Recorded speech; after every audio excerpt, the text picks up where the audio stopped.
नमस्कार प्रिय विद्यार्थियों, आज हम आपकी पाठ्य पुस्तक सुरभि से पाठ 3 पढ़ने जा रहे हैं। पाठ का नाम है शिष्टाचार।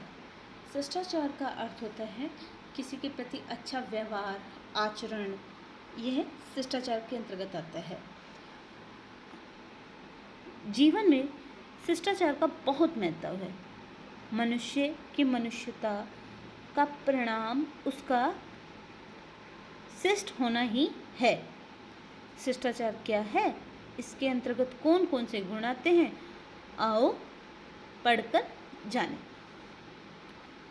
मेरे पड़ोस में 2 बच्चे रहते हैं, प्रदीप और भुवन। लेखक क्या क्या कह रहा है, मेरे पड़ोस में 2 बच्चे रहते हैं, एक का नाम है प्रदीप और दूसरे का नाम क्या है, भुवन। प्रदीप जब कभी मेरे पास आता है, पहले हाथ जोड़कर नमस्ते करता है, फिर चाचा जी कहकर मुझसे बातें करता है। बड़े ही मृदुल का मतलब है मधुर या कोमल, और शांत स्वर से बोलता है। किंतु भुवन क्या है, भुवन दूसरी ही तरह से बात करता है। वह दूर से ही चिल्लाता हुआ आता है, मुन्नी के बाबूजी, आपको मेरे बाबूजी बुला रहे हैं। यानी कि नाम लेकर, किसके, मुन्नी के बाबूजी। आसपास के सभी लोग प्रदीप की प्रशंसा करते नहीं थकते। उनके आस पड़ोस में जितने भी लोग रहते हैं वो क्या है, प्रदीप की हमेशा प्रशंसा करते रहते हैं। और भुवन के व्यवहार पर सबको हंसी आ जाती है। यूँ तो भुवन पढ़ने में तेज है। भुवन क्या है, एक समझदार विद्यार्थी है, और प्रदीप की अपेक्षा उसका स्वास्थ्य भी अधिक अच्छा है, और स्वास्थ्य भी भुवन का बहुत अच्छा है। फिर भी लोगों की प्रशंसा का पात्र प्रदीप ही है। यानी कि हमेशा लोग किसकी तारीफ करते हैं, किसकी, प्रदीप की।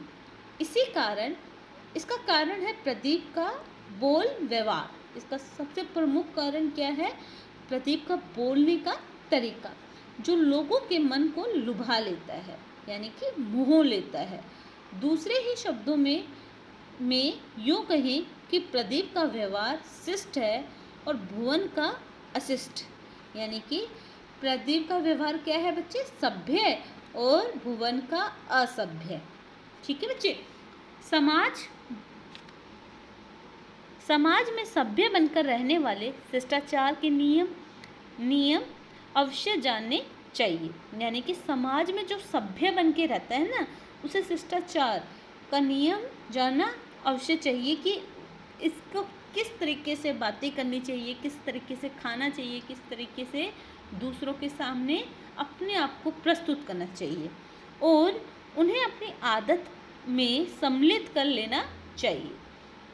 उन्हें जानना भी चाहिए और उसको अपनी आदत में शामिल कर लेना चाहिए। यह भी ध्यान रखना चाहिए कि अलग अलग समाजों में शिष्टाचार के नियम भिन्न भिन्न हैं।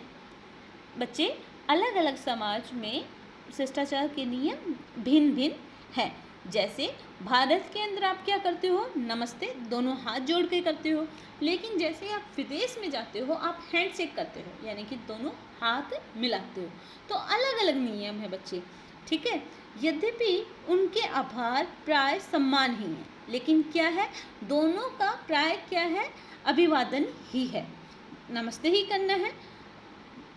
शिष्टाचार में सबसे पहले क्या आती है बच्चे, विनम्रता आती है। विनम्रता मतलब सुशीलता। हमारी वाणी में, हमारे व्यवहार में विनम्रता घुली होनी चाहिए, मतलब मिठास घुली होनी चाहिए, सुशीलता होनी चाहिए। हमें कैसे किसी के आगे जी लगा के बात करनी चाहिए।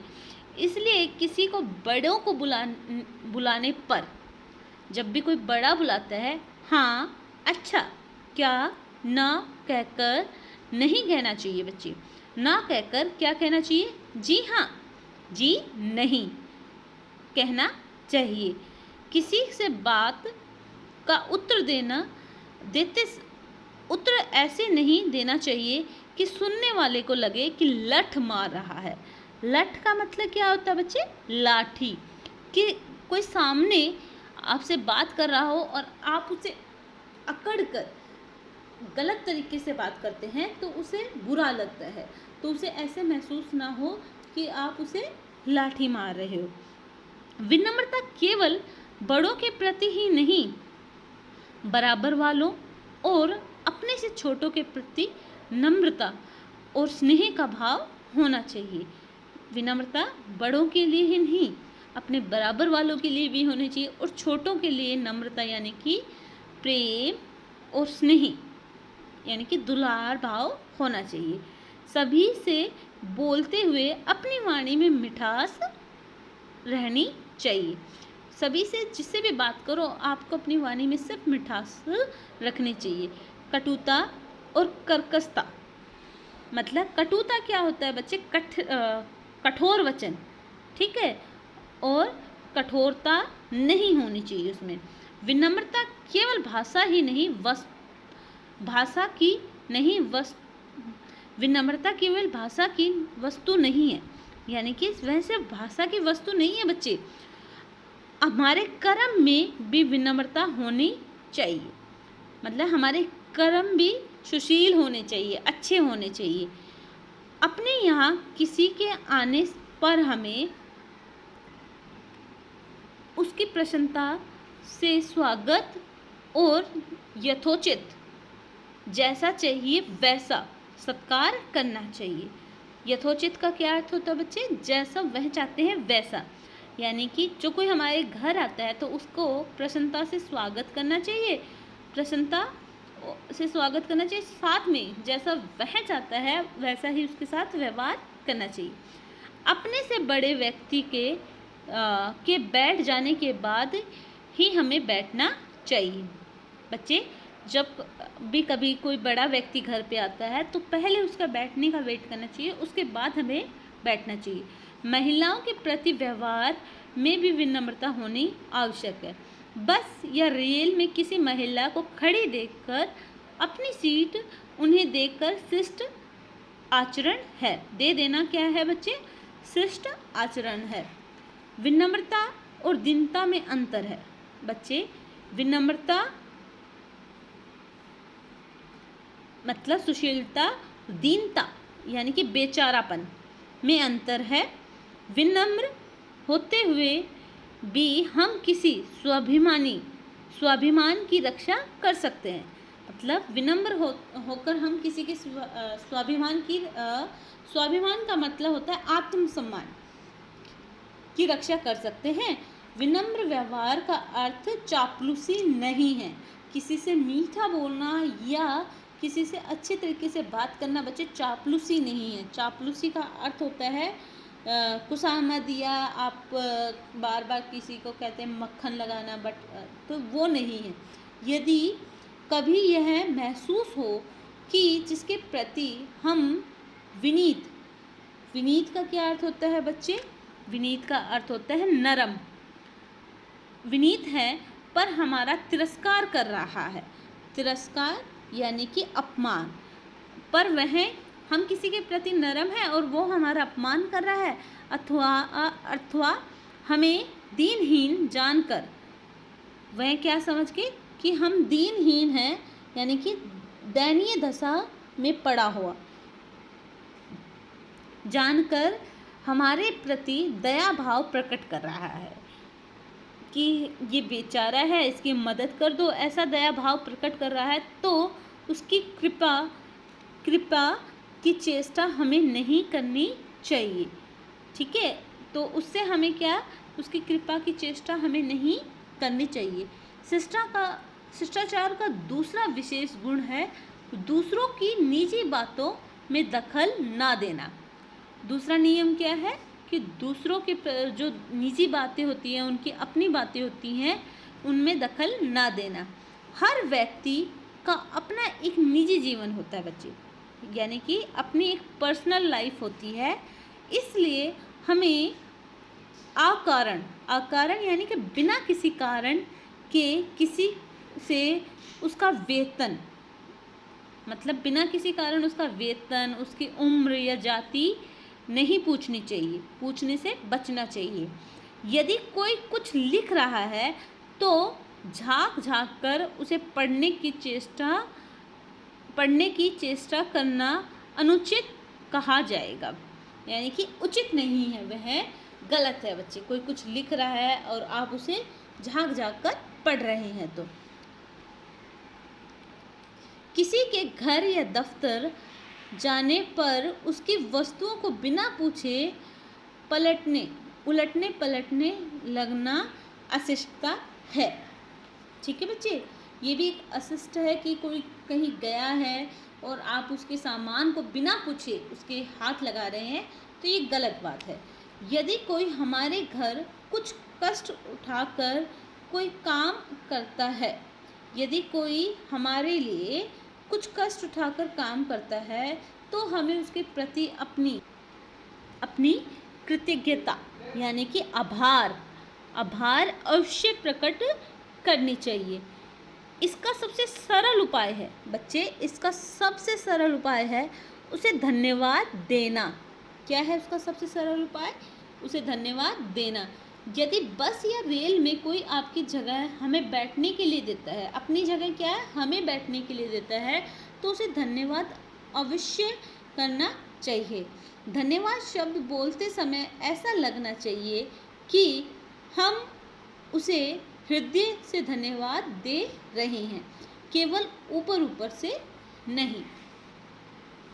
दूसरों के साथ भोजन करते समय हमें विशेष सावधानी बरतनी चाहिए। जब भी हम किसी के साथ भोजन कर रहे हैं बच्चे, उस समय भी हमें विशेष सावधानी बरतनी चाहिए। जैसे हमें खाने में अधीरता नहीं दिखानी चाहिए, यानी कि जल्दबाजी, कि बस जल्दी जल्दी मैं ख़त्म कर दूँ। चबाने पर मुंह में से आवाज़ करना अच्छा नहीं माना जाता। यानी कि आप किसी चीज़ को खा रहे हैं और उसे आवाज़ कर रहे हैं, तो वो अच्छी बात नहीं है। अपने से बड़ों को भोजन समाप्त कर देने पर ही खाते रहना उचित नहीं है। आपके बड़े भोजन कर चुके हैं और आप अभी भी खाए जा रहे हैं, तो ये अनुचित है बच्चे। यदि हमारे घर में कोई अतिथि भोजन कर रहे हैं, तो उसकी रुचि का भोजन बनवाना उचित है। यानी कि वह जो खाना चाहता है ना बच्चे, वही भोजन बनाना चाहिए। बाकी व्यर्थ नहीं करना चाहिए, कुछ भी नहीं बना देना चाहिए। अपनी पसंद का ना बनाकर उसकी पसंद का भोजन बनाना चाहिए।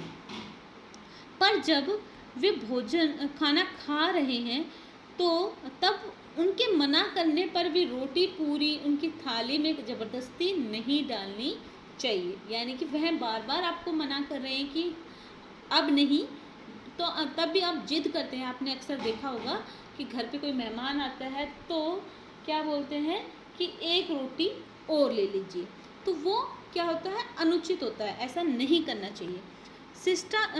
शिष्टा का तीसरा आधार अनुशासन का पालन है। तीसरा आधार क्या है बच्चे? अनुशासन का पालन है। अनुशासन समाज में नैतिक नियमों का भी हो सकता है और कानून के आधारों का भी। यानी कि नैतिक नियमों, जो हमारे नैतिक नियम हैं उनका भी हो सकता है, समाज के। जैसे आपने देखा होगा कि समाज के नियम होते हैं कि कोई घर आता है तो हम उसके पैर छू के नमस्कार करते हैं, तो ये नैतिक नियम के अंतर्गत आ जाता है बच्चे। कानून की धाराओं का भी हो सकता है। जैसे हमें अभी कानून बनाया हुआ है कि बाहर नहीं निकलना लॉकडाउन में, तो ये कानून के अंतर्गत आ जाता है। उदाहरण के लिए किसी मंदिर और गुरुद्वारे या मस्जिद में जाने पर जूते उतार देना धार्मिक अनुशासन का पालन है। यह किसका पालन है बच्चे? कि आप किसी मंदिर में जाते हो तो आप सबसे पहले अपने जूते उतार के फिर मंदिर में प्रवेश करते हो, तो ये किसके अंतर्गत आ जाता है? ये धार्मिक अनुशासन के अंतर्गत आ जाता है।